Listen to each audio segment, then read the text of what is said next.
Почитувани, корупцијата и криминалот, ова е мантрата на СДСМ во овие 14 месеци на власт, месеци во кои постојано ја тресат афери власта за коруптивни сделки и наместени тендери за богатење на владеачкиот клан. Залудни се обидите на владеачкиот клан да ги прикажат како измислени скандали и лажни наводи, кога при тоа и самите нив ги потврдуваат.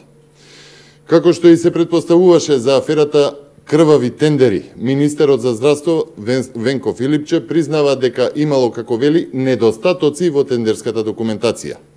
Министерот се прави недоветен пред фактите дека фирмата на која и доделува тендер тежок 35 милиони евра е основана само пред неколку месеци пред тендерот, а регистрирана за увоз на реагенси кои што го добила само 4 дена пред отворање на понудата.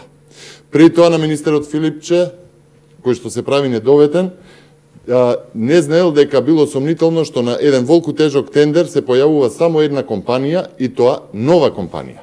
Никој не му верува на Филипче дека не знаел која е единствената фирма што учествува на тендерот, ниту пак убедил некого дека не знаел дека таа се формирала 4 месеци пред тој да ја додели 35 милиони евра.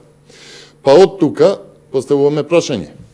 Кој е тој што дозволил оваа фирма да конкурира без да ги исполни условите? Односно, дали некој свесно влиеел да биде прифатена оваа понуда од оваа нова компанија без искуство и без да ги исполнува условите?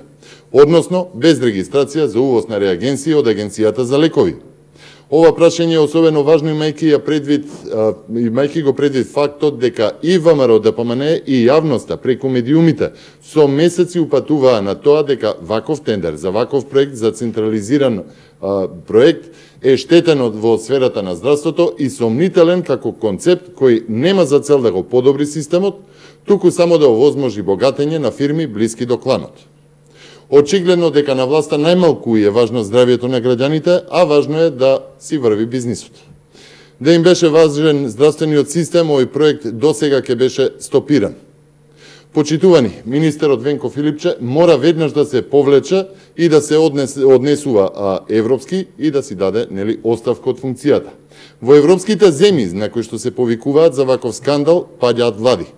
Тоа што Филипче го поништи тендерот може да биде само олеснителна околност, но никако нема да го амнестира од кривична одговорност за скандалозната набавка. Кривичната одговорност мора да има за сите инволвирани во оваа сделка. Јавното обвинителство мора да истражи кој и на каков начин се обиде за 35 милиони евра да ги изигра јавноста и законите.